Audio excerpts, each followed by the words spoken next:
ان کا خیال تھا کہ یقیناً وہ ان پر برس پڑیں گے، لیکن ایسی کوئی بات نہ ہوئی، بلکہ اس کے بالکل برعکس سارا شور و غل یکدم موقوف ہو گیا۔ پانیب اپنے دفتر میں فاتحانہ انداز میں لوٹ آیا۔ اس نے سوچا کہ فوتیفار کے نقصان میں میرا تو فائدہ ہو گیا۔ اب آئندہ کے لیے اسے کسی ایک چیز کی بھی فکر نہیں رہی تھی، کیونکہ حضرت یوسف علیہ السلام اس کے تمام امور انتہائی آسان طریقے سے نمٹا لیا کرتے تھے۔ جس طرح فوتیفار کے گھر میں خدا اس کے ساتھ تھا، اسی طرح جیل میں بھی تھا، اس لیے ہر کام بڑے اچھے طریقے سے انجام پا رہا تھا۔ ایک دن قیدی ان کے پاس ایک دلیل لے کر آئے۔ فرعون کا ایک سابق افسر اصرار کر رہا تھا کہ اگر اچھی تعلیم، اچھا ماحول اور ضروریات زندگی کے لیے وافر سرمایہ ہو تو بلا شبہ لوگ خوش رہ سکتے ہیں۔ ان کا سرغنہ دل کھول کر ہنس پڑا۔ پھر تو امیروں کے گھر جنت ہوئے نا؟ ارے بے وقوف، تمہاری کھوپڑی میں عقل ہے یا نہیں؟ عام لوگ اور غریب غلام اکثر ان کے مقابلے میں جن کے پاس سب کچھ ہوتا ہے بہتر کردار کا مظاہرہ کرتے ہیں۔ حضرت یوسف علیہ السلام نے ان کے سرغنے کی تائید کی، لیکن ساتھ ہی ایک اور پہلو بھی واضح کر دیا۔ صرف اس شخص کا دل حقیقت میں تبدیل ہوتا ہے جو اپنی زندگی زندہ خدا کے سپرد کر دے۔ جب آپ اس کے ساتھ ساتھ چلیں گے تو وہ آپ کا دل محبت، اطمینان اور صبر سے معمور کر دے گا۔ اس طرح خدا جہاں بھی آپ کو لے جائے گا، آپ کی معرفت اس مقام کو تبدیل کر سکے گا۔ جس شخص نے اس موضوع پر گفتگو شروع کی تھی طنزاً کہنے لگا، تم اس خدا کی پیروی کرتے ہو نا جو لوگوں کو دوسروں پر ظلم و تشدد کرنے دیتا ہے؟ حضرت یوسف علیہ السلام نے بڑے دھیمے لہجے میں فوراً جواب دیا، افسوس تم میرے خدا کو نہیں جانتے۔ وہ ہمیشہ اپنے ماننے والوں کی بھلائی چاہتا ہے۔ وہ سختی کے ان دنوں کو اس مقصد کے لیے استعمال کر رہا ہے کہ میں اس کے اور قریب ہو جاؤں۔ تم اپنے خدا سے محبت کرتے ہو؟ سرغنہ کی آواز میں حیرت کا عنصر نمایاں تھا۔ اس نے اس سے پہلے ایسی باتیں کبھی نہیں سنی تھی، کیونکہ دیوتاؤں سے لوگ ڈرا کرتے تھے، ان سے محبت نہیں کرتے تھے۔ حضرت یوسف علیہ السلام سیاست کے موضوع پر بھی ان افسروں کی باتیں غور سے سنا کرتے تھے۔ اکثر اوقات فرعون اور اس کے وزیروں کے بارے میں گرما گرم بحث ہو جایا کرتی تھی۔ ان کی صرف باتیں ہی سن کر حضرت یوسف علیہ السلام نے مصری سیاست کے بارے میں بہت کچھ سیکھ لیا۔ وہ دن بہت ہی ناخوشگوار دن تھا۔ ہر طرف تاریک سائے پھیل رہے تھے۔ سپاہیوں کا ایک دستہ 2 قیدیوں کو لے کر جیل میں آیا۔ ان میں سے ایک فرعون کا ساقی تھا اور دوسرا عنان پر فوتیفار خود ان 2 اہم شخصیات کو لے کر آیا تھا۔ یوسف علیہ السلام نے حیرت سے اپنے سابق مالک کو دیکھا۔ وہ بڑی گرجدار آواز میں پانیب سے مخاطب ہو کر بولا، ان دونوں پر کڑی نظر رکھنا، یہ فرعون کے خلاف سازش کر رہے تھے۔ کچھ دیر رک کر فوتیفار نے مکینوں کی فہرست طلب کی اور گرجا، اچھا ٹھیک ہے، اگر تمہارے دفتر کا پہلا سا برا حال ہے تو بہتر ہے کہ چلتا بنو۔ نہیں جناب، پانیب نے فاتحانہ لہجے میں کہا، جب سے مجھے ایک مددگار ملا ہے جیل میں ہر چیز بالکل منظم ہے، اب مجھے کوئی پریشانی نہیں، میرے تو دل کا درد بھی جاتا رہا ہے۔ حضرت یوسف علیہ السلام کا سانس اوپر کا اوپر ہی رہ گیا۔ وہ پریشان ہو گئے کہ کہیں وہ دفتر میں آ گئے تو کیا ہوگا۔ فوتیفار کی بھاری بھرکم آواز میں حیرت کا تاثر نمایاں تھا۔ وہ غصے میں بولا، جب سے تمہیں ایک مددگار مل گیا ہے۔ سمجھتا ہوں، ٹھیک ہے، ابھی فہرست کو رہنے دو۔ فوتیفار وہاں سے یوں لمبے ڈگ بھرتا ہوا نکلا جیسے اس کے پیچھے کسی آسیب کا سایہ ہو۔ ساقی اور نانپس کے جیل میں آنے سے ہر طرف سے افسوسناک آوازیں سنائی دینے لگی۔ دونوں فرعون کے محل میں اعلیٰ عہدوں پر فائز تھے۔ اس کے دسترخوان کا سب اختیار ان کے ہاتھ میں تھا۔ قسمت کے اچانک اس طرح پلٹا کھانے سے وہ آسمان سے زمین پر آ گرے تھے۔ عام طور پر اس قسم کے اعلیٰ منصب کے لوگوں کے قریب آنا خاصا مشکل تھا، لیکن ان اعلیٰ منصب شخصیات کو بھی حضرت یوسف علیہ السلام کے اختیار میں دے دیا گیا۔ داروغہ نے ان کو سمجھا دیا تھا کہ اگر وہ ان کا اچھی طرح سے خیال رکھیں گے تو اس میں ان کا اپنا ہی فائدہ ہوگا۔ کیا پتہ شاید کسی دن وہ اپنے عہدوں پر بحال کر دیے جائیں۔ حضرت یوسف علیہ السلام کے لیے اشارہ ہی کافی تھا۔ چند حوصلہ افزا الفاظ سے انہیں رام کر لیا۔ پھر ان سے فرعون کے محل کی بدعنوانیوں کے قصے سنے۔ ان کے قیام کے دوران میں حضرت یوسف علیہ السلام نے ان سے فرعون کے ملازموں، سیاستدانوں اور نجومیوں کے بارے میں بہت سی معلومات حاصل کر لی۔ ایک صبح جب حضرت یوسف علیہ السلام ان سے ملنے آئے تو وہ دونوں بہت پریشان اور نہایت بیزار دکھائی دے رہے تھے۔ انہوں نے بڑی خندہ پیشانی سے سلام کیا، لیکن ساقی اور نانپز نے کوئی جواب نہ دیا۔ حضرت یوسف علیہ السلام کو ان کی اس کیفیت کے بارے میں تشویش ہوئی۔ جناب، آج آپ اتنے پریشان کیوں ہیں؟ ساقی نے بڑے دکھ سے سر کو جھٹکا اور کانپتی ہوئی آواز میں بولا، ہم دونوں نے خواب دیکھا ہے۔ نانپز نے انہیں اپنی اصل پریشانی سے آگاہ کیا۔ اس گھناؤنی جگہ میں تو کوئی بھی ایسا نہیں ہے جو ہمیں ہمارے خوابوں کی تعبیر بتا سکے۔ حضرت یوسف علیہ السلام ان کے پاس ہی بیٹھ گئے اور تسلی بھرے لہجے میں بولے، اصل میں خوابوں کی تعبیر بتانے کی صلاحیت خدا کی طرف سے عطا رہتی ہے۔ بخدا آپ مجھے اپنا خواب بتائیے۔ ان باتوں سے ساقی کو کچھ حوصلہ ہوا اور اس نے ہمت کر کے کہنا شروع کیا۔ میں نے خواب میں اپنے آگے انگور کی ایک بیل دیکھی جس میں 3 شاخیں تھیں۔ جلد ہی پتے نکلے، شگوفے پھوٹے اور انگور پک گئے۔ میرے ہاتھ میں شاہی جام تھا، میں نے اس میں سے انگوروں کا رس نچوڑا اور بادشاہ کو پلا دیا۔ جب ساقی حضرت یوسف علیہ السلام کو اپنا خواب سنا چکا تو بڑا سہما اور ڈرا سا ان کے چہرے کو تکنے لگا۔ حضرت یوسف علیہ السلام نے مسکراتے ہوئے یقین دلایا کہ تمہارے خواب کا مطلب یہ ہے، 3 شاخیں 3 دن ہیں، 3 دنوں میں بادشاہ تمہیں رہا کر دے گا، تمہاری خطا معاف کر دی جائے گی اور تم اپنے منصب پر بحال ہو جاؤ گے۔ اب حضرت یوسف علیہ السلام نے اپنے مطلب کی بات کی۔ انہوں نے درخواست کی کہ جب تم اپنے عہدے پر بحال ہو جاؤ تو فرعون سے میرا ذکر کرنا، مجھے غلام بنا کر اس ملک میں لے آئے۔ میں نے ایسا کوئی کام نہیں کیا جس کی سزا میں مجھے جیل بھیجا جاتا۔ ساقی نے بڑی گرم جوشی سے جواب دیا، بے شک مجھ پر بھروسہ رکھو، اس جگہ سے باہر نکل جاؤں تو سمجھو کہ تم بھی آزاد ہو گئے۔ اب تو نانپر سے لمحہ بھر بھی صبر نہ ہو سکا۔ اس نے چمکتی ہوئی آنکھوں سے کہا، میں نے خواب دیکھا ہے کہ میں نے سر پر 3 روٹیوں کی ٹوکریاں اٹھا رکھی ہیں۔ سب سے اوپر والی ٹوکری میں بادشاہ کے لیے ہر قسم کی روٹیاں ہیں اور پرندے انہیں کھا رہے ہیں۔ اس خواب کو سن کر حضرت یوسف علیہ السلام میں ہمت نہ تھی کہ ان پر امید آنکھوں میں آنکھیں ڈال کر دیکھتے، لیکن ساتھ ہی وہ جھوٹ بول کر اسے اندھیرے میں نہیں رکھنا چاہتے تھے۔ چنانچہ انہوں نے بڑے دکھ سے کہا، مجھے افسوس ہے کہ تمہارے خواب کا مطلب یہ ہے کہ 3 ٹوکریاں 3 دن ہیں، 3 دنوں میں بادشاہ تمہارا سر تن سے جدا کروا دے گا، تمہاری لاش کو کھمبے پر ٹانگ دیا جائے گا اور پرندے تمہارے گوشت نوچ نوچ کر کھائیں گے۔ نانپرس کی تسلی نہ ہوئی، وہ غصے سے چنگھاڑتے ہوئے بولا، یوسف تم ہمارے لیے اچھے خدمتگار تو ثابت ہوئے، لیکن جہاں تک خواب کی تعبیر کا تعلق ہے تم کچھ نہیں جانتے، بھول جاؤ ہمارے خوابوں کو۔ لیکن آخر کار جیسے کہ حضرت یوسف علیہ السلام نے ان کے خوابوں کی تعبیر کی تھی ویسا ہی ہوا۔ ساقی 3 دن بعد رہا ہو گیا اور نانپز اپنے انجام کو پہنچ گیا۔ اب حضرت یوسف علیہ السلام کو بڑی بے چینی سے ہر روز ساقی کے پیغام کا انتظار رہنے لگا تھا۔ ان کے ذہن میں بار بار خیالات ابھرتے اور وہ اس عظیم شخصیت کی طرف سے کوئی پیغام نہ آنے کی توجیہات تلاش کرتے رہتے۔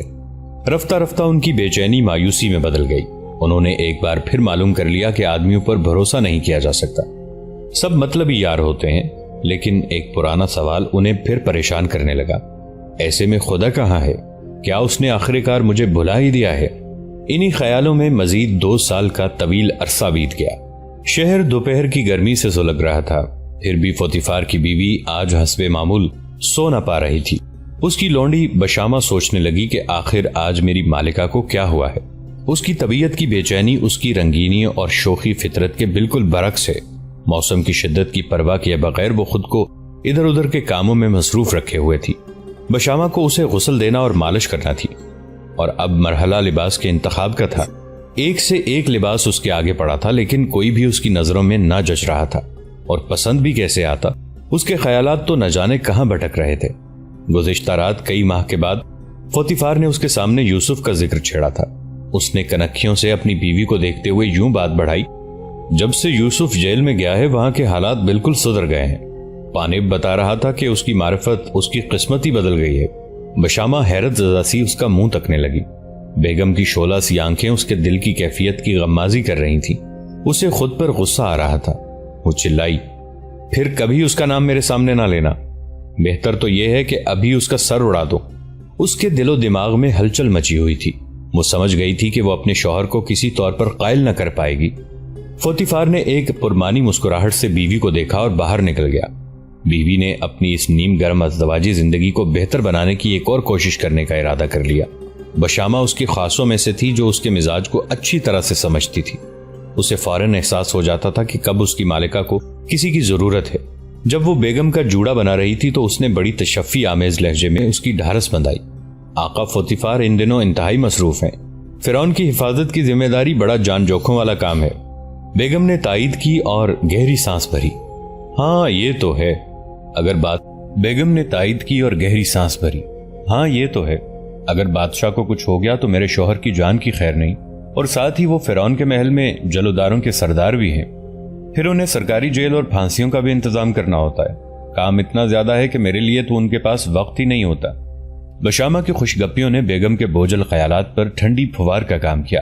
یہ وہی خوابگاہ تھی جہاں اس نے اپنی ہوس کی تسکین کے لیے حضرت یوسف علیہ السلام کی معصومیت کو لوٹنے کی کوشش کی تھی۔ وہ اس نوجوان کو بھلانے کی انتہائی کوشش کرتی رہی لیکن کامیاب نہ ہو سکی۔ اس کے خیالات نے اسے انتہائی افسردہ کر دیا تھا۔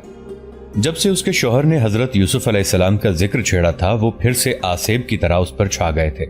اس احساس سے چھٹکارا پانے کے لیے اس نے بشامہ سے کہا کہ مجھے پالکی منگوا دو اور کہاروں کو بھی لے آؤ، میں ماں سے ملنے جاؤں گی۔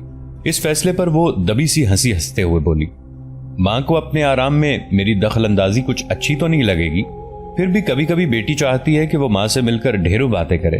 ابھی وہ جانے کی تیاری ہی کر رہی تھی کہ اسے گھوڑوں کے ٹاپوں اور رتھ کی چرچراہٹ سنائی دی جو کہ صحن کے اندر داخل ہو رہا تھا۔ بیگم حیران ہوئی، فوتیفار؟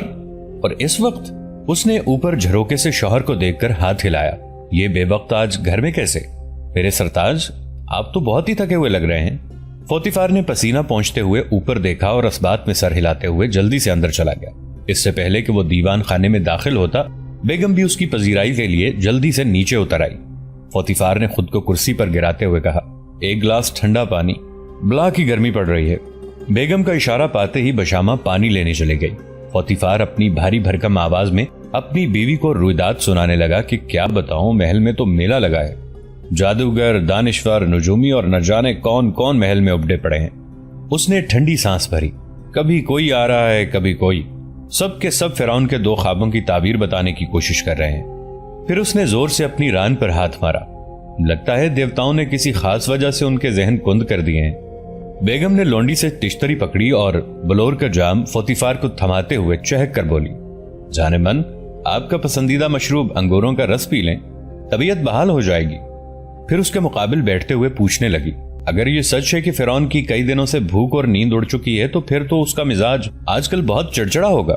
نہیں، اسے بد مزاج نہیں کہا جا سکتا، خوش قسمتی سے بڑا اچھا بادشاہ ہے، ورنہ تو وہ مجھے ان سب لوگوں کا سر قلم کر دینے کا حکم دے دیتا۔ دیوتا مجھے اس خونی فعل سے بچائے رکھیں۔ فوتیفار نے اور پینے کے لیے جام آگے بڑھایا۔ پتہ ہے بادشاہ بہت زیادہ پریشان ہے کیونکہ ان خوابوں کی وجہ سے اس پر بڑی دہشت چھا گئی ہے۔ جتنی دیر ہوتی جا رہی ہے اتنا ہی اسے یقین ہوتا چلا جا رہا ہے کہ دیوتا اسے مصر پر نازل ہونے والی تباہی سے خبردار کر رہے ہیں۔ جب تک ان خوابوں کی تعبیر واضح نہیں ہو جاتی تب تک اسے چین نہیں آئے گا۔ کیا شہر ہیلیوپلس سے سورج دیوتا را کا پجاری بھی کچھ مدد نہیں کر سکا؟ فوتیفار نے نفی میں سر ہلایا۔ فوتیفار بھی دوسروں کی طرح بالکل بے بس ہے۔ اتنے میں آنگن میں جوتوں کی زوردار آواز سنائی دی۔ ایک محافظ کو اندر لایا گیا جس نے بڑی پھرتی سے فوتیفار کو سلامی دی۔ آقا، فرعون نے آپ کے لیے حکم نامہ صادر کیا ہے کہ جیل سے یوسف نامی قیدی کو فوراً دربار میں حاضر کیا جائے۔ یوسف؟ فوتیفار اٹھ کر محافظ کے ساتھ چلنے لگا۔ یوسف کے نام کے ذکر کے ساتھ ہی بیگم بری طرح سے چونکی، جسے فوتیفار نے بھی بھانپ لیا تھا۔ وہ دل ہی دل میں تنزن مسکرایا، بے وفا عورت، ابھی بھی اسے ڈر ہے کہ اس کا گناہ ظاہر ہو جائے گا۔ بتاؤ تو صحیح، اس حکم کی وجہ کیا ہے؟ اس نے محافظ سے معلوم کرنا چاہا۔ محافظ نے جلدی جلدی وضاحت کرتے ہوئے کہا، سردار ساقی جو 2 سال پہلے قید میں تھا، یہ سب کچھ اسی کی وجہ سے ہوا ہے۔ جب وہ جیل میں تھا تو اسی یوسف نے اس کے اور سردار نانٹز کے خوابوں کی صحیح تعبیر بتائی تھی۔ چونکہ فرعون کے خواب کی تعبیر کرنا کسی کے بس کی بات نہیں، اس لیے سردار ساقی نے ہمت کر کے بادشاہ کو اس قیدی کے بارے میں بتا دیا ہے۔ ظاہر ہے اس وقت یوسف ہی فرعون کی آخری امید ہے۔ فوتیفار حضرت یوسف علیہ السلام کے بارے میں جتنا سوچتا اتنا ہی زیادہ الجھتا جاتا تھا۔ وہ سوچنے لگا، اپنے تمام تر اختیارات کے باوجود بھی اسے جیل میں نہ رکھ سکا۔ کیا یہ سب کچھ اس خدا کی وجہ سے تو نہیں؟ وہ خدا جس نے ہر حالت میں اس کو کامیابی عطا کی، لگتا ہے اسی نے قید خانے کے دروازے اب بھی اس کے لیے کھول دیے ہیں۔ رتھ ایک جھٹکے کے ساتھ رک گیا۔ ایسے میں فوتیفار نے سوچا کہ یوسف علیہ السلام کو فرعون کے سامنے پیش کرنے کے قابل بنانے میں کافی وقت لگے گا۔ پھر وہ اس خیال سے مضطرب ہو گیا کہ کس طرح وہ اپنے پرانے اور قابل اعتماد غلام سے اتنے برسوں بعد ملے۔ لیکن اس کی حیرت کی انتہا نہ رہی جب اس نے حضرت یوسف علیہ السلام کو پہلے کی طرح حلیم اور شائستہ پایا۔ ان کی آنکھوں میں نفرت کا شائبہ تک نہیں تھا، اور سب سے عجیب بات یہ تھی کہ فرعون کے بلاوے کی خبر سے اس عبرانی نوجوان کو ذرا حیرت نہ ہوئی۔ فوتیفار پر ایک دفعہ پھر حضرت یوسف علیہ السلام کا سحر چھا گیا۔ یوں لگتا تھا کہ ان میں سے کوئی خاص قوت نکلی ہے جس نے اسے جکڑ لیا ہے۔ جیل جیسی ناگوار جگہ میں تو صرف دیوتا ہی کسی کو اتنی خوش مزاجی اور پختگی عطا کر سکتے ہیں۔ دوستو، آج کے لیے اتنا ہی۔ اسی کہانی کی اگلی قسط کے ساتھ بہت جلد حاضر ہوں گے۔ نیچے کامنٹ سیکشن میں اپنی رائے کا اظہار ضرور کیجیے گا۔ ہمارے اس چینل کو سبسکرائب کر کے نیچے موجود بیل آئیکن کو بھی ضرور کلک کیجیے گا۔ اگلی ملاقات تک کے لیے ہمارا اور آپ کا اللہ نگہبان۔